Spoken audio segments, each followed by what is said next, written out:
I'm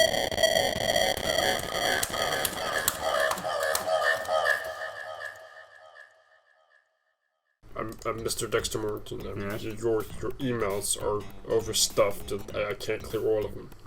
Well, clear my emails.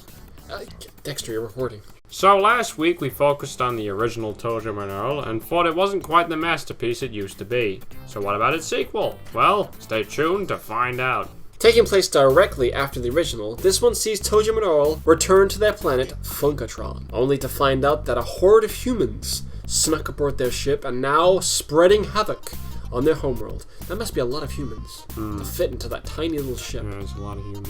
Or is that a big ship? I don't know. It's up to the alien duo to capture the humans using little jars and return them back to where they came from. Straight up, the game's design has been completely reworked. Instead of being a top-down dungeon crawler, the game was now a 2D side-scroller where the aliens can now jump. Oh my goodness! Unfortunately, it was a decision that angered fans of the original and caused them to riot in the streets.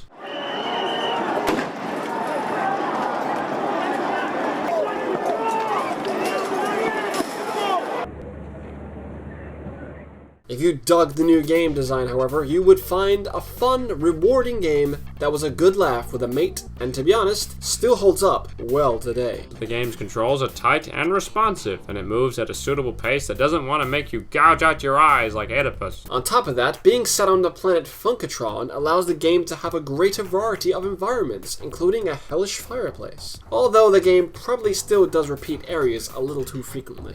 Some elements of the first game made a comeback from the original, such as collecting presents, and of course co-op play, which once again doubled the fun. Working with a friend to take down a massive horde of humans is a very rewarding experience, especially when you pull out the old funk machine. You mean Funk Vacuum? Yeah, that one. Overall, this was a very different kind of game, which you either loved or loathed. Of course, we'd also like to mention the intense underwater sections that will make your heart pound, the intense hyper-funk zones that will also make your heart pound, and the dance-offs with ToeJam and Earl's funky friends, which keeps the original charm intact, and also makes your heart pound. Speaking of which, the game's humor and originality still shines through, with memorable encounters with things like the demon cow making you laugh out loud, even as it's killing you. The game's larger 2D sprites helps add more detail to the bizarre world Greg Johnson and his team have created, and you relish in the art design that makes the game look like a classic early 90s cartoon, kind of like Hey Arnold. Much like the first one, the game's graphics still hold up well,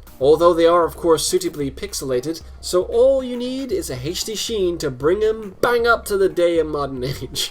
Of course, the game's soundtrack is once again funky, and you'll be rocking out to those funky beats as you walk down the street in your fancy pair of Nike sneakers. So, looking back, Panic on Funkotron is a very different kind of sequel, that if you were willing to embrace, would find to actually be a pretty decent game that retained the charm and originality of the original, just packaged in a new way. Despite the occasional repetitive environments and the expected aging of the graphics, there's very little here that is dated, and you should be able to enjoy it alongside your fancy supercharged PS4. So, is it really dated? The answer is no. Well, for us anyway.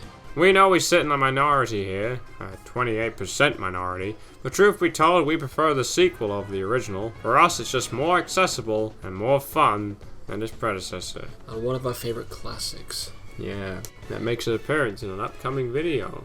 Ooh. Dexter, your emails have been deleted.